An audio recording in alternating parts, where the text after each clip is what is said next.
माननीय सांसदों, युवा संसद के इस शीतकालीन सत्र में आप सभी का हार्दिक स्वागत है। नए मंत्री शपथ ग्रहण अथवा प्रतिज्ञान करेंगे। महासचिव महोदया श्रीमान यशवी, जो हरियाणा के गुरुग्राम के युवा संसदीय क्षेत्र से निर्वाचित हुए हैं, अब शपथ ग्रहण अथवा प्रतिज्ञान करेंगे। श्रीमान यशवी, श्रीमान आप शपथ ग्रहण करेंगे प्रतिज्ञान? शपथ ग्रहण करूंगा। आप किस भाषा में शपथ लेना चाहेंगे? हिंदी में। मैं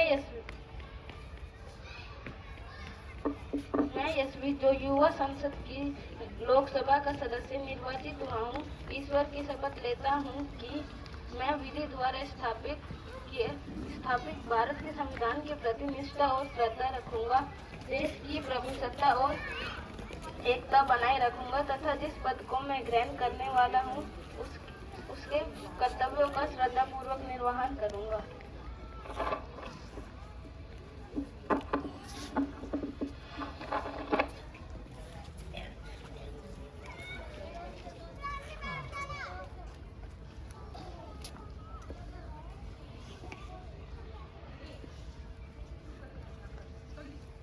सुश्री सपना, जो असम के जोरहट युवा संसदीय क्षेत्र से निर्वाचित हुई हैं, अब शपथ ग्रहण या प्रतिज्ञान करेंगी। सुश्री सपना महोदय, आप शपथ ग्रहण करेंगे प्रतिज्ञान? महोदया, मैं शपथ ग्रहण करूंगी। आप किस भाषा में शपथ ग्रहण करेंगी? महोदया, मैं अंग्रेजी भाषा में शपथ ग्रहण करूंगी। I, Sapna, having been elected a member of lower house of the Youth Parliament, do swear in the name of God that I will bear true faith and allegiance to the Constitution of India as by law established, that I will uphold the integrity of India and I will faithfully discharge the duty upon which I am about to enter.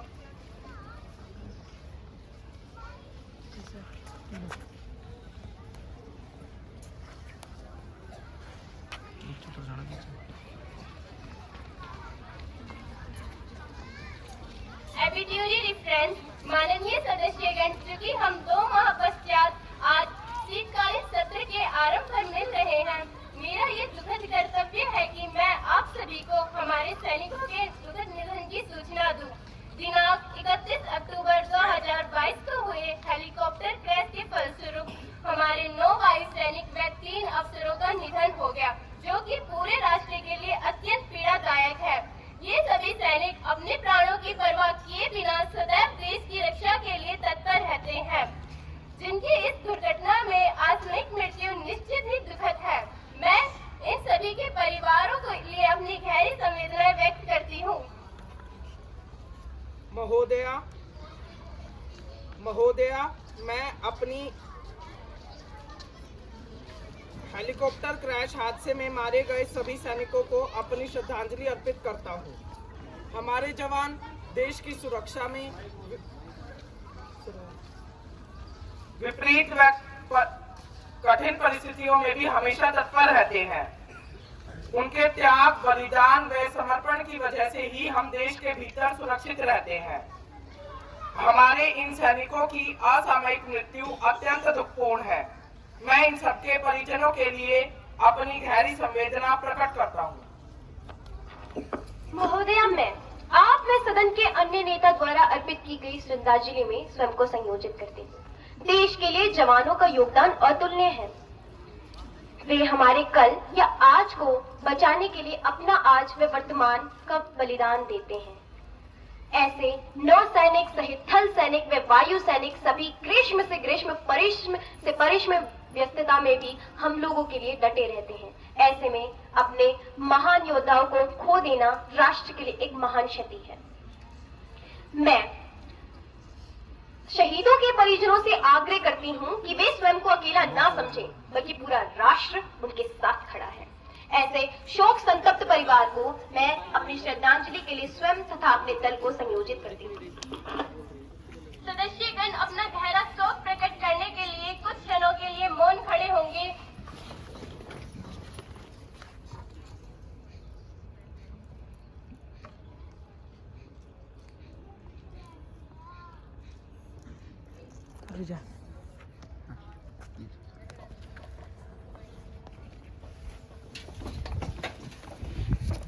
महासचिव शोक संपदा परिवारों को संवेदना संदेश भेजेंगे। हाँ महोदय। नए मंत्रियों का परिचय। प्रधानमंत्री नए मंत्रियों का परिचय कराएंगे।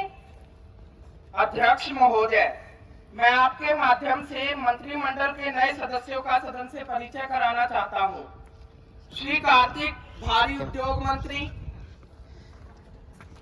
श्री गितेश, पर्यटन राज्य मंत्री, स्वतंत्र प्रभार।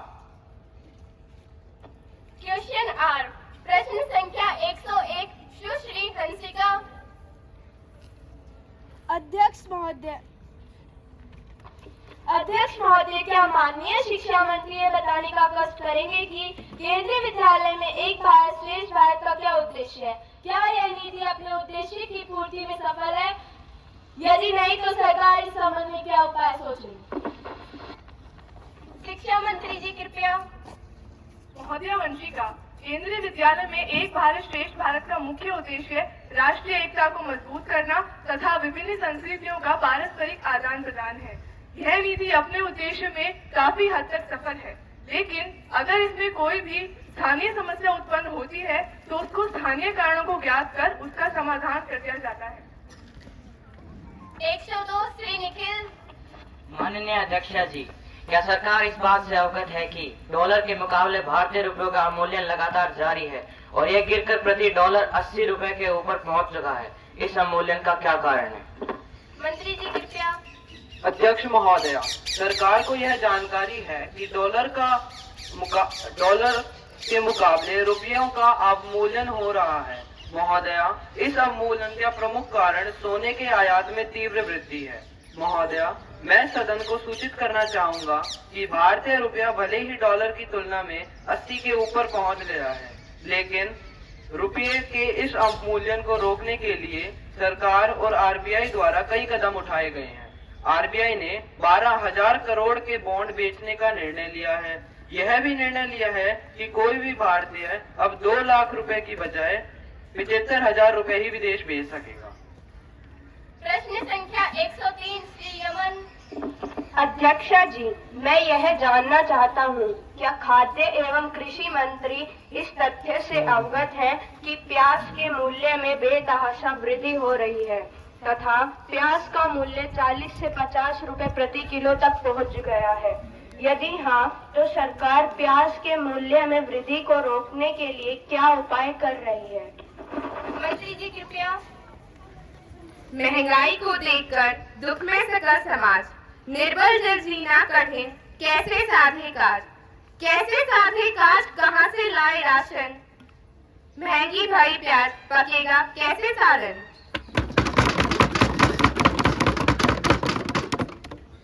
अध्यक्ष महोदया, मैं ये बताना चाहूंगी कि प्याज के मूल्यों में हो रही वृद्धि की जानकारी सरकार को है।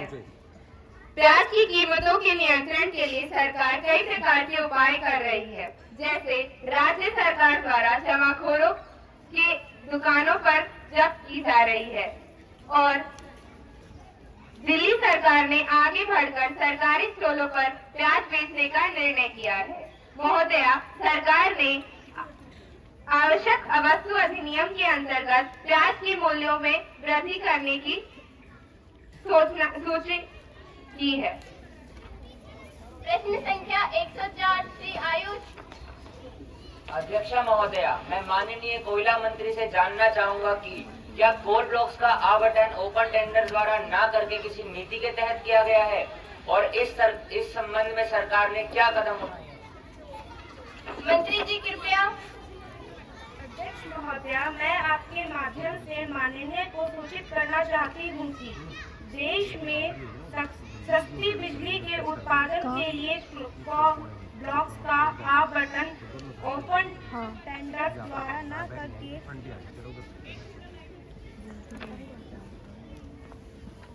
स्क्रूनिटी द्वारा किया गया।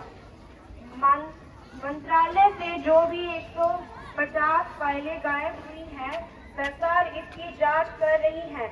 इस घटना में जो भी व्यक्ति या संस्था दोषी पाई जाएगी, इसके विरुद्ध सख्त कार्रवाई की जाएगी। कोयला घोटाले का केस सर्वोच्च न्यायालय में चल रहा है, अतः हम सभी को न्यायालय की निर्णय की प्रतीक्षा करनी चाहिए। प्रश्न संख्या 105 श्री कृष्णा। माननीय अध्यक्षा जी, क्या पेट्रोलियम मंत्री यह बताने का कष्ट करेंगे कि क्या सरकार ने हाल ही में पेट्रोलियम सहित आवश्यक वस्तुओं की कीमत में वृद्धि की है? यदि हाँ, तो इसका क्या कारण है? मंत्री जी कृपया।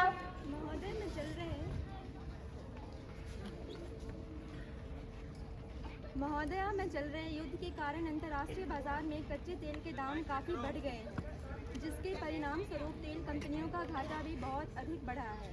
इसके अतिरिक्त मैं माननीय सदस्य को यह भी सूचित करना चाहूँगी कि पेट्रोल और डीजल की कीमतों का निर्धारण बाजार दर के आधार पर किया जाता है। कोई पूरे प्रश्न? क्या इस मूल्य वृद्धि से हमारी अर्थव्यवस्था बुरी तरह प्रभावित हुई है अथवा नहीं? और क्या सरकार ने इस मूल्य वृद्धि से पहले सभी पहलुओं पर विचार किया था? क्या सरकार ने इस बात पर विचार किया था कि देश में पड़ रहे भयंकर सूखे की स्थिति में इस मूल्य वृद्धि का समाज के मध्यम तथा निम्न वर्ग के लोगों पर क्या प्रभाव पड़ेगा? महोदया, श्री कृष्णा के प्रश्न के उत्तर में मैं यह कहना चाहूँगा कि सरकार ने अवश्य ही अर्थव्यवस्था के सभी पहलुओं पर विचार किया। यह निर्णय हमारे पूरे मंत्रिमंडल द्वारा लिया गया। अध्यक्ष महोदया, मैं यह भी कहना चाहूँगा कि सरकार ने मध्यम तथा निम्न वर्ग के लोगों की आवश्यकता का पूरा ध्यान रखा है। उनकी आवश्यकताओं को ध्यान में रखते हुए कई कदम उठाए गए। प्रश्न संख्या 106 श्री पाठ। महोदया जी, क्या वित्त मंत्री ये बताने का कष्ट करेंगे कि हमारे भारतीय अर्थव्यवस्था मंदी की चपेट में है क्योंकि हमारे देश की जीडीपी लगातार कम होती जा रही है? यदि हाँ, तो क्या सरकार की नीतियां इस सब की जिम्मेदार रही? सरकार इस सब से निपटने के लिए क्या उपाय कर रही है? वित्त मंत्री जी कृपया श्री भविष्य।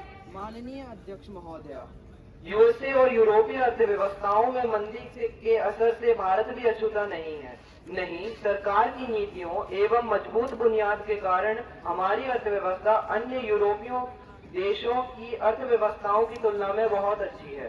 सरकार ने रक्षा एवं बीमा क्षेत्र में एफडीआई की सीमा को बढ़ाकर 100% कर दिया है। कीमतों को नियंत्रित करने के लिए 500 करोड़ रुपए का इम्पोर्ट फंड भी बनाया गया है। प्रश्न संख्या 107 सुश्री ज्योति। महोदया जी, मैं शिक्षा मंत्री से जानना चाहती हूँ कि केंद्रीय विद्यालय के शिक्षक एवं अन्य कर्मचारी जिनकी नियुक्ति 2004 वर्ष पश्चात हुई है को फैमिली पेंशन यानी गवर्नमेंट ऑफ इंडिया पेंशन मिलती है या नहीं? यदि नहीं तो क्यों? शिक्षा मंत्री जी कृपया। अध्यक्ष महोदया, मैं माननीय सदस्य को सूचित करना चाहूंगी कि केंद्रीय विद्यालय के शिक्षक एवं कर्मचारियों को फैमिली पेंशन यानी जीओआई पेंशन नहीं मिलती है।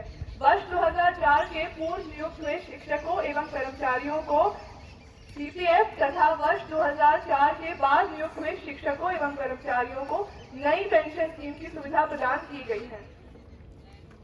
प्रश्न संख्या 108 सुश्री हंसिका। मैं सामाजिक न्याय एवं महिला सशक्तिकरण मंत्री से यह पूछना चाहती हूँ कि हमारे देश में गैर संवैधानिक खाद्य पंचायतों का कुछ राज्यों में बहुत अधिक हस्तक्षेप है, जिसके कारण समाज में ओनर किलिंग जैसी कई और समस्याएं उठ खड़ी हुई है। मैं जानना चाहती हूँ ऐसी पंचायतों पर रोक के लिए हमारी सरकार कौन से ठोस कदम उठा रही है? सामाजिक न्याय एवं महिला सशक्तिकरण मंत्री जी कृपया। अध्यक्ष महोदया, क्योंकि खाद्य पंचायतें संवैधानिक नहीं है और उनके निर्णय मानव अधिकार तथा महिला अधिकारों का उल्लंघन करते हैं, अतः केंद्र सरकार ने इस प्रकार की असंवैधानिक प्रवृत्ति पर रोक लगाने के लिए राज्यों के प्रमुख सचिवों तथा पुलिस प्रमुखों की बैठक बुलाई है। बैठक के पश्चात राज्य सरकारों से विचार विमर्श करके संवैधानिक उल्लंघन के मामलों पर कानूनी कार्रवाई की जाएगी।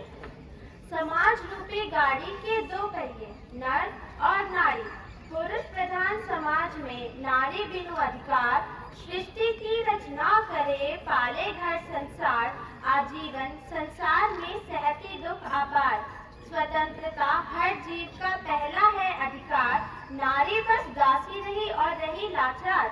जीवन साथी का अगर मन से करे चुनाव, ऑनर किलिंग के नाम पर होता है संघार। ऑनर किलिंग के नाम पर होता है संघार। Now question asked and paper will be let down.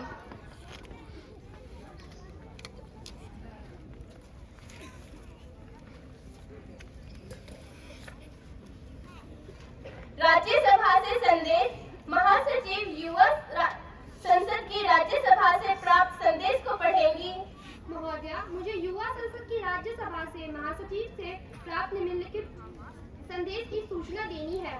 युवा संसद को राज्यसभा से प्रक्रिया तथा कार्य संचालन विभाग के अनुसार मुझे रेलवे यात्री सुविधाएं सुधार विधायक improvement of passengers facilities railway bill के प्रति सभा पटल पर रखने के निर्देश हुआ है, जो राज्यसभा द्वारा हुई बैठक में पारित किया गया था। महासचिव राज्यसभा द्वारा पारित किए गए विधेयक की प्रति सभा पटल पर रखेंगी। महोदया, मैं राज्यसभा द्वारा पारित किए गए रेलवे यात्री सुविधाएं सुधार विधेयक की एक प्रति सभा पटल पर रखती हूँ। 01 Miss Honorable Speaker Ma'am, as the whole nation knows that our Prime Minister was keen to meet his counterpart in Pakistan to talk about the peace during the UNO summit in New York. Our PM met to him. At the same time, our army troops were engaged in gun battle with Pakistan terrorists in Keran sector of Jammu and Kashmir, Kupwara district. The whole episode of Keran sector is a matter of concern because it reminds us about Kargil War of 1999. Speaker Madam, I want to know from the government, it is not shameful for our nation that our PM talked about peace where the Pakistan has grabbed our village. हमारे देश में CBI की निष्पक्षता, ईमानदारी व स्वायत्तता पर प्रश्न चिन्ह है।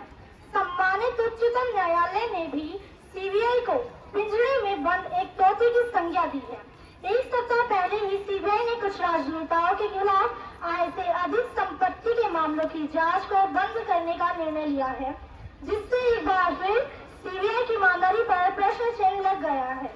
क्योंकि यह निर्णय राजनीति से प्रभावित लगता है, जो कि एक गंभीर विषय है, अतः मेरा सरकार से निवेदन है कि इसकी तत्काल जांच करवाई जाए व राजनेताओं के खिलाफ वर्तमान में चल रही जांच को बंद करने की बजाय तुरंत नए सिरे से जांच करवाई जाए।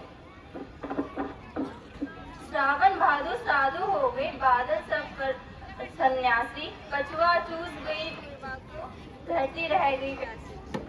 ने वैराग ले लिया, रोगी होगी धानी, राम जाने कब बरसेगा पानी। अध्यक्ष महोदया, आप सभी को विदित है कि कमजोर मानसून के कारण देश के अधिकांश भागों में अकाल की संभावना बनी हुई है। भारत मौसम विभाग के अनुसार देश में 43% कम वर्षा दर्ज की गई है। पश्चिमी यूपी में सामान्य 73%, पंजाब में सामान्य 75% तथा गुजरात में 92% कम बारिश है। फलस्वरूप देश के कई हिस्सों में अभी तक दलहन, तिलहन तथा चावल की बुवाई तक नहीं हो सकी है और फल, सब्जियों में अन्य खाद्य वस्तुओं की कीमत में वृद्धि हो रही है। ऐसा प्रतीत होता है कि आने वाले दिन किसानों के लिए मुश्किल भरे होंगे। अतः मेरे सरकार से आग्रह है कि कमजोर मानसून और सूखे की संभावना को गंभीरता से लेते हुए पहले ही उचित कार्य योजना तैयार कर लें, जिससे किसान तथा आम आदमी को राहत मिल जा सके। संसदीय कार्य मंत्री कृपया। I will convey these matters to concerned minister. Breach of privilege. Ma'am, a serious breach of privilege has been committed by the member of civil society, a few news channel and newspaper Mumbai. Bill passed, approved by Parliament, and so I therefore request to raise a question on that matter now. Miss Ankush, have you given notice of it earlier? You may give due notice along with a copy of newspaper cutting and statement made by the civil society member if recorded. I will consider it. You cannot spring a surprise on me like this. Yes, ma'am. I have already given notice of it at 10:15 a.m. today. It will be examined when it comes to me. I shall consider it and let you know my decision. Now the time to welcome foreign delegates. Welcome to the Japanese parliamentary delegation. Honorable member, I have to make an announcement on the behalf of Honorable Member of the House. I have great pleasure in extending our warm welcome to His Excellency, the Japanese Parliament and the Honorable Members of Delegation who are on a visit to India are honored guests. The honored members of the delegation are Tia Shizuka, Member of Parliament, Rihanto Kagashi, Member of Parliament. It is a very high-powered delegation who reached Delhi on Friday, 25th November 2022. They are now sitting in a special boat. We wish them a happy and a fruitful stay in our country. We also convey our warm feeling and very best wishes through them. Calling attention motion. Now let us take calling of attention. Ms. Navya, Mr. Aryavat, Ms. Sanya, Mr. Lakshya will call the attention of Home Minister. Respected ma'am, I beg to call the attention of Home Minister about the protest, anger and unrest erupted in several parts of Andhra Pradesh, Assam and West Bengal after the declaration of carving out a separate state Telangana from Andhra Pradesh and the action taken by government thereof.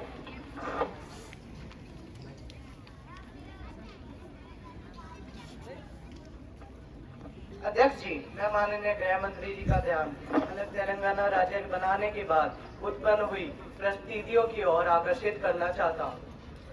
नए तेलंगाना राज्य बनाने के बाद लोगों में हुई हलचल जैसे, क्योंकि वह इस दिन के लिए बहुत दशों से संघर्षित थे। तेलंगाना राज्य के पास हॉस्पिटल, हैदराबाद, स्कूल, कॉलेजेस और हाईटेक सिटी जैसे राज्य हैं, पर वे मानते हैं कि उनके पास कुछ नहीं है। तो मैं माननीय गृह मंत्री जी से निवेदन करता हूं कि इन चीजों पर एक्शन प्लान बनाया है कि नहीं, इसके लिए हम प्लान प्रोवाइड कीजिए। Ms. Sanya.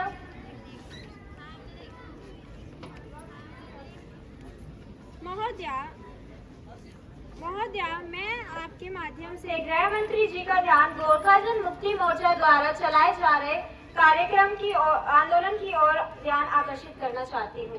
पृथक तेलंगाना राज्य की घोषणा के बाद से मेरे निर्वाचन क्षेत्र ड्रार्जिलिंग तथा सिलीगुड़ी में पश्चिम बंगाल से अलग करके गोरखालैंड बनाए जाने की मांग पुनर्जीवित हो उठी है, जिसके लिए गोरखा जन मुक्ति मोर्चा कई वर्षों से संघर्ष करता आ रहा है।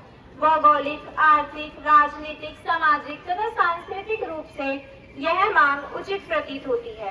गोरखाओं का मानना है कि केंद्रीय सरकार ने आगामी चुनावों में अपनी सीट बढ़ाने के लिए अलग तेलंगाना राज्य बनाया है, परंतु उनका क्षेत्र जो हर तरह से पिछड़ा हुआ है उसके ऊपर सरकार ध्यान नहीं दे रही है। अतः मैं सरकार से निवेदन करती हूँ कि अलग गोरखालैंड राज्य बनाए जाने की मांग को स्वीकार करे तथा सबके साथ समानता का व्यवहार करे। Mr. Lakshya.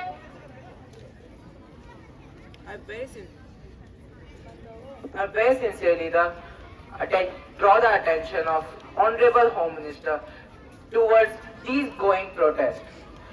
Will Home Minister please clarify that why government not considering the demand of separate state, Bodoland from Assam?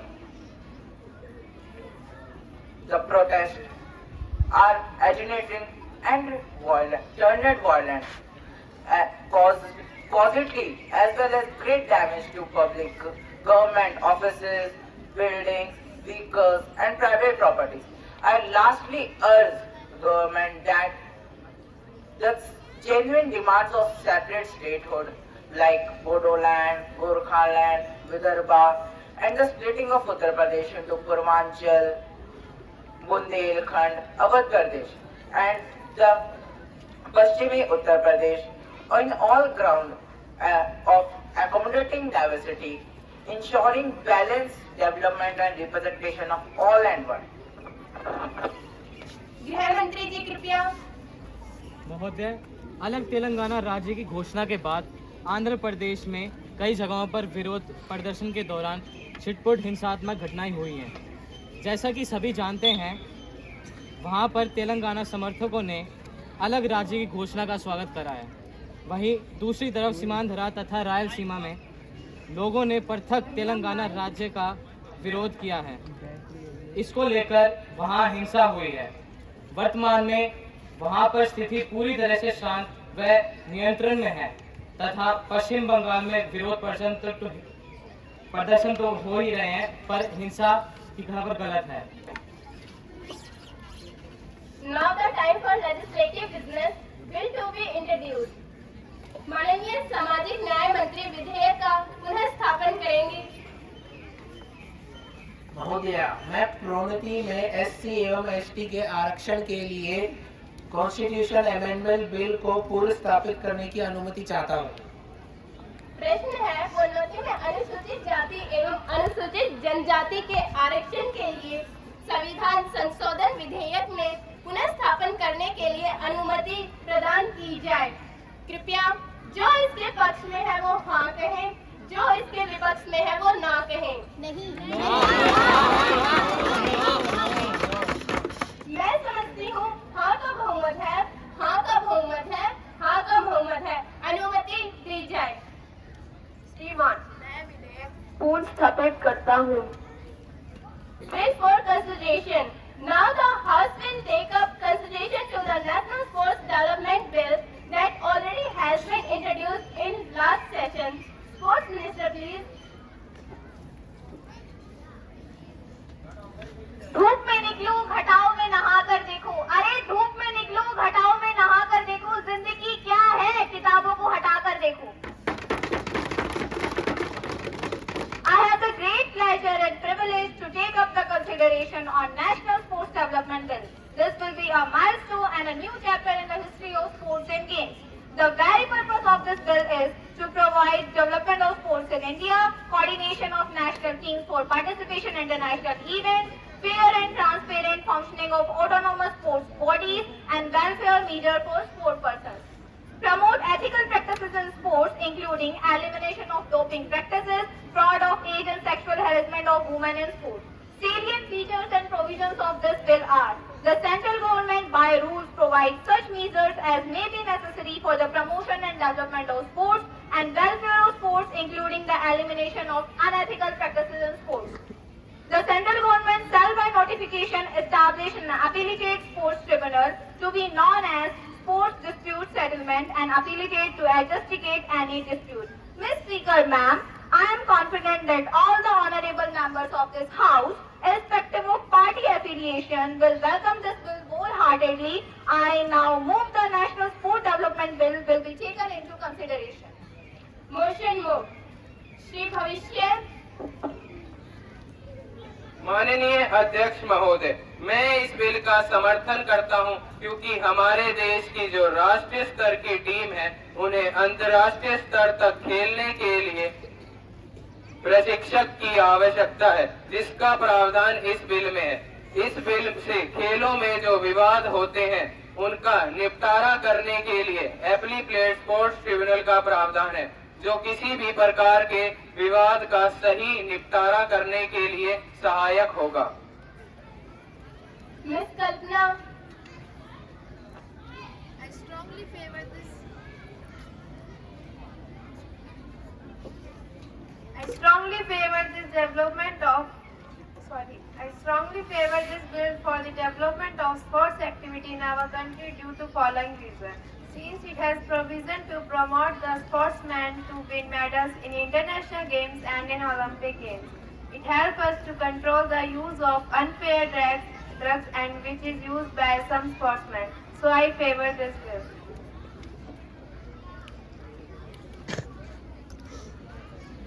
माननीय अध्यक्ष महोदया जी, मैं इस बिल का विरोध करती हूँ, क्योंकि राष्ट्रीय स्तर पर प्रशिक्षण तथा परीक्षक मिलने के बावजूद भी हमारे खिलाड़ी तथा एथलीट ओलंपिक में अपना अच्छा प्रदर्शन नहीं दे पाए हैं। तो क्या इस बिल के हो जाने के बाद अच्छा प्रदर्शन दे पाएंगे? माफ कीजिएगा, मुझे इस बात पर संदेह है। मुझे लगता है इस बिल का इस प्रावधान में कोई औचित्य नहीं है। क्या इस बिल के पास हो जाने से खेलों में आयु लिंग के आधार पर हो रहे भेदभाव और महिला खिलाड़ियों का जो शोषण हो रहा है वह रुक पाएगा? माफ कीजिएगा, अगर ऐसा नहीं है तो इस बिल का कोई फायदा नहीं है। अभी भी खिलाड़ियों के चयन में पारदर्शिता नहीं है। राष्ट्रीय और अंतर्राष्ट्रीय स्तर पर खिलाड़ियों के चयन में भाई भतीजावाद व क्षेत्रवाद का बोलबाला है। इसको रोकने के लिए क्या इस बिल में कोई भी प्रावधान है?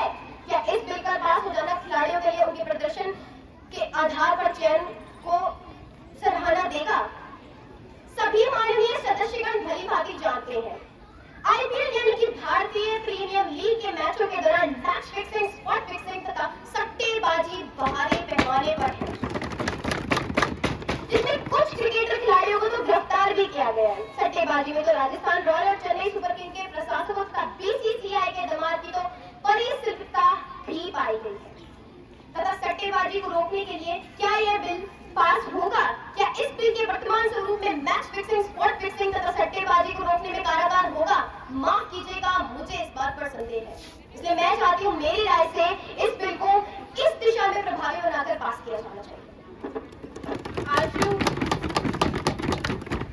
माननीय अध्यक्ष महोदय, मैं इस बिल से पूरी तरह से सहमत नहीं हूँ। इस बिल में यह प्रावधान है कि ड्रग्स लेने वाले खिलाड़ियों को रोका जाएगा, परंतु इस बात की क्या गारंटी है कि यह बिल लागू होने के बाद ड्रग्स लेने वाले खिलाड़ियों को रोका जा सकेगा? और बिल लागू होने के बाद ड्रग्स लेने वाले खिलाड़ियों के खिलाफ क्या कोई कानूनी कार्रवाई होगी? इस बारे में इस बिल में कोई उल्लेख नहीं है। Honorable Prime Minister, Respected Speaker Madam, having agreed with the content and provision of National Sport Development Bill, I endorse this bill as a step to uplift the sport and games in our country. This bill has adequate provision to eliminate unethical practices including doping, fraud of age and sexual harassment in sport.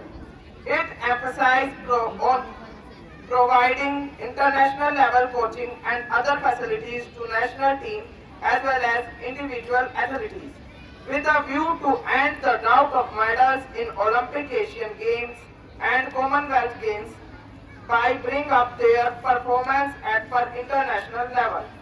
This bill will help to ensure transparency in the functioning of various sports federations. That is why I humbly request all the members of House to support this bill and get it passed with remarkable majority.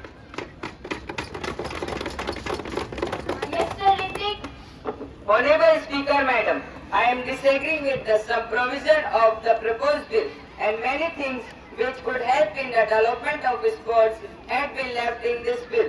This bill cannot prevent the financial irregularities which is presently going on in different sports federations including BCCI, Indian Olympic Association, Indian Hockey. There is big irregularities in the funding of IPL.